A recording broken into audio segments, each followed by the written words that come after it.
I really like history, and there were some things that confused me about Ecuador.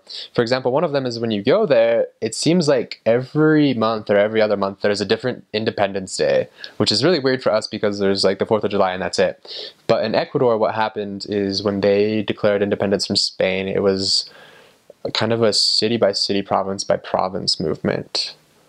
And so you have different holidays like the 10th of August, and a whole bunch of other dates that are Independence Days. And usually what it refers to is either the province's Independence Day or the town's Independence Day, when the town like united to the independence movement. So you have a lot of different independence dates like that.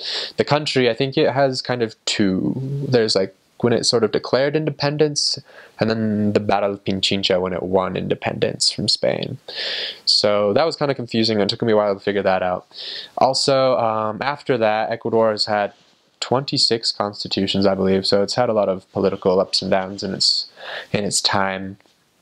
But essentially, the way Ecuador is in the mountains. There was a lot more Spanish blood, and the Spaniards, even after independence, the people with Spanish blood were still kind of the aristocracy. And it wasn't until Eloy Alfaro, you'll hear about him when you're down there, it wasn't until he came along that things kind of started changing. And he was actually quite unpopular for that within the richer circles. But he built the railroad that connected the coast to the mountains, and he created a lot of education programs. And this was about 1810, around there. And he really advanced the country forward quite a lot in a lot of different respects. And eventually, though, he was killed in a very, very brutal manner. If you're ever serving in the town of Manta, you should go to Monte Cristi and visit his mausoleum that's there. There's a museum and a mausoleum, and it's actually kind of cool to go visit there. And you can get a little book that talks all about him and the nasty, nasty way that they killed him. So that's kind of just a brief history of Ecuador. Like the president there, he's done a lot for the country, actually. President Correa, he's done a lot of infrastructure type things, and that's kind of how to be popular in a Latin American country, is just kind of advance the infrastructure of the country and things like that.